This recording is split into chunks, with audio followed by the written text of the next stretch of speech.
What's going on, guys? Welcome back to the GSMC Chip Shot Football Podcast, brought to you by the GSMC Sports Network. Live today on July the 3rd. I'm your host, Manny Maradiege. On today's show, around some more NFL topics, we're going to solve some problems, or at least we're going to try to solve some problems that are continuing to drag on throughout this offseason, starting off with Aaron Rodgers. Where was he during this time of not knowing why he missed mandatory minicamp? We're going to talk about it. The location has finally been revealed, and we're going to mention a breakdown of it and just my overall thoughts on it. Then we're going to get into Courtland Sutton. He is potentially considering holding out of training camp if the contract negotiations with him and the Denver Broncos don't speed up a little bit or just don't progress overall. We're going to see what the Broncos could do there and what is the best overall solution, and also get into Hassan Reddick being traded over to the Philadelphia Eagles, to the Jets from the Eagles, and how that is just all turning into a big mess, quite honestly, and what can the Jets do to better to have a better outlook on the situation, just get out of this and finally focus on football. Those topics and a lot more coming up on today's show. As a final reminder, before I get into it, if you have any questions or comments you want to make during today's show, use the tip and donations link, GSMCPodcast.net. By using that link that you see on your screen, I'm able to see your question or comment on my chat box. I'll read it on air and get your guys' perspective on anything I have to say on today's show or any of the topics on hand. It's a massive help for the network as well as this show. So if you guys would, please use the tip and donations link, GSMCPodcast.net. But moving over back to the first topic, this Aaron Rodgers situation, probably the last time for a while we'll talk about this specific situation on where Aaron Rodgers was, what was he doing, why did he miss mandatory minicamp. We finally got an answer. If you look back to when Robert Saleh announced that Aaron Rodgers was not attending mandatory minicamp, everybody started, speculating, assuming where he was, what he was doing, why he was such a terrible person for not being there, selfish, self-centered, everything you could think of. And then just basically assuming the worst out of Aaron Rodgers, but now everybody finally knows where, allegedly, from the reports coming out around the situation. Sources informed SNY that Rodgers was absent because he was on a pre-planned trip to Egypt during that time, and it was just basically, in the simplest terms, just a scheduling mistake, bad communication from both parties, really, Aaron Rodgers and the New York Jets. And SNY, I think, did a decent job of, or a good job, I shouldn't say decent, good job of breaking it down. And I wanted to share with you guys here of how this all played out, and just, again, why it was just a big misunderstanding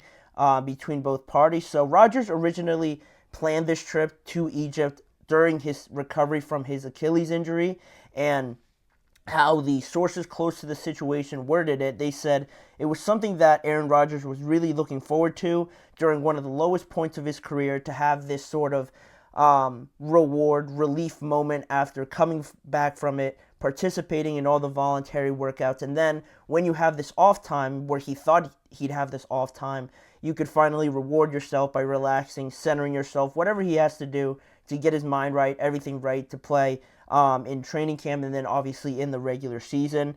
That was a big part of it also, and plus that he is a big admirer of the Egyptian culture. He always wanted to go to Egypt, so that also played a big part in it. He planned it unaware of when minicamp was actually going to be, because like I mentioned, he planned this during his recovery, so this could have been way in advance of when anybody knew these off-season dates for any of these workouts, minicamp or training camp. So he planned it ahead of time, assuming that it would line up, but obviously it didn't.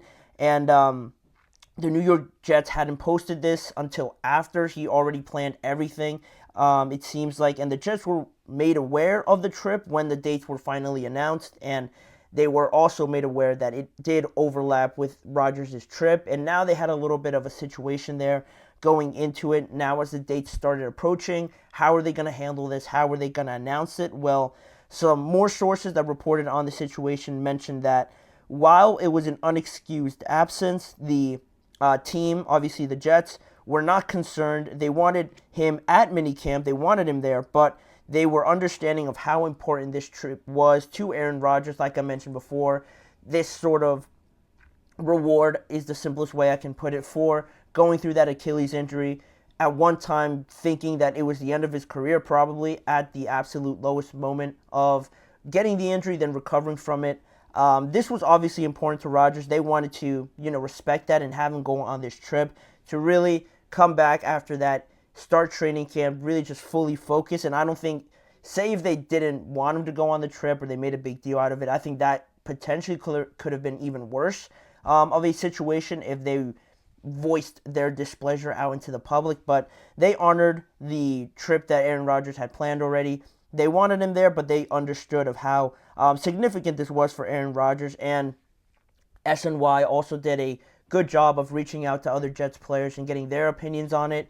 And like most other things that you saw around this situation, all the other players really had no issues with it.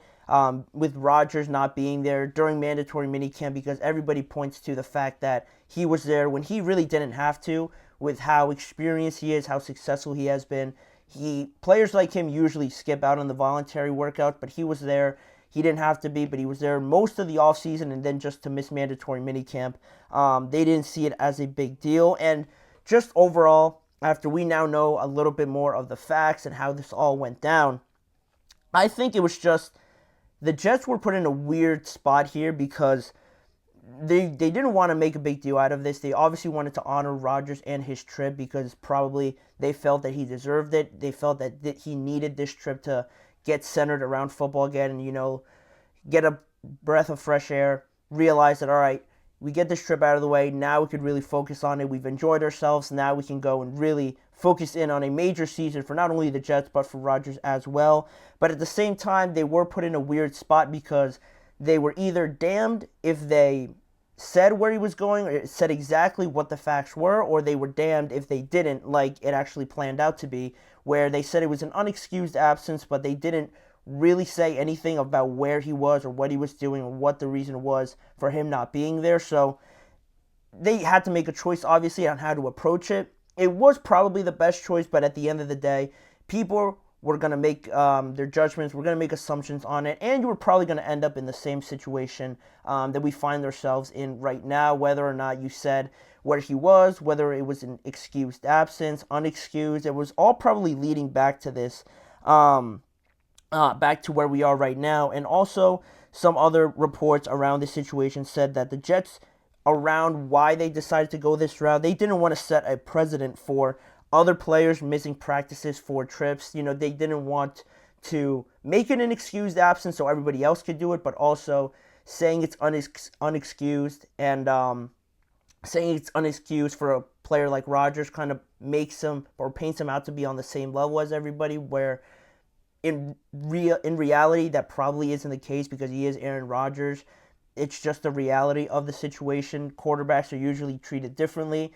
They get paid a lot more, so that shouldn't come to as a surprise to anybody, at least to me, when I see quarterbacks getting treated differently. It is just what it is. It is what the NFL is, but they wanted to set that precedent that everybody was on an equal playing field. But at the end of the day, if you just go through what the Jets could have done, say they said it was unexcused, but they said he went to Egypt. Well, now people are starting to think it's unexcused, but he's going to Egypt anyway. What does that say about him deciding to go on the trip anyway if you're not excusing it? If you say it's excused, but he is going to Egypt and you reveal both of them, it's an excused absence, then the Jets are getting criticized. Why is that excused? Why can he go on a trip to Egypt during a mandatory portion of the offseason? It makes them look bad. It makes Rodgers look bad. And the last situation, if it was excused and they didn't say where he was going, then people start speculating. They start coming with their own situations. He's probably doing this, and then when they find out it was a trip to Egypt, it looks bad again on the Jets for excusing it, and it looks a little bit more shady if they decide to not reveal where he was going. So, in a very tough spot here for the Jets, just trying to, I think, finally get over this last point, trying to handle it as best as they can. And at the end of the day, I have no problem with him going on a trip like this. Yeah, it stinks, and it obviously isn't ideal that it is during a mandatory portion of the offseason, but in reality, it's still football in shirts and shorts. So again, it's like a just more official executive version of OTAs or just a voluntary workout. You're basically doing the same thing, but you're doing more 11v11s, going through more team drills rather than individual things. So I don't know. I didn't think it was too big a deal. Again, when it comes to things like this, it's a little weird because it is Rodgers' personal business on where he goes. The biggest problem is that it was, unfortunately, during this mandatory portion of the offseason. So now that we know it was pre-planned, we didn't know the dates, obviously, at the start, or Aaron Rodgers didn't. If you decide to take off some of the heat or how you initially interpreted it, that's up to people and how they decide to do that. But I think now, after this is all finally, now it's been weeks since this has happened, people can finally move on from it. Now they know all the facts. People are still probably going to hate on it, or still probably going to give Rodgers some heat about it and ask him about it when training camp starts. So that'll be entertaining on how he answers it. But at the end of the day, now we could finally move past it. I'm sure the Jets are glad to move past it and finally get to football when they start training camp towards the end of July. But that'll be that topic. And on the topic of players and figuring out what is going on up until training camp, we're going to talk about the Denver Broncos and Courtland Sutton in the next segment. Why Courtland Sutton is potentially thinking of holding out during training camp and what has led to it, and what maybe can the Broncos do about trying to keep him, or in my opinion, deal him. Try to get the most that you can out of him at this point. I'm going to get into more of those details when we return after our first break. So you're listening to the GSMC Chip Shot Football Podcast.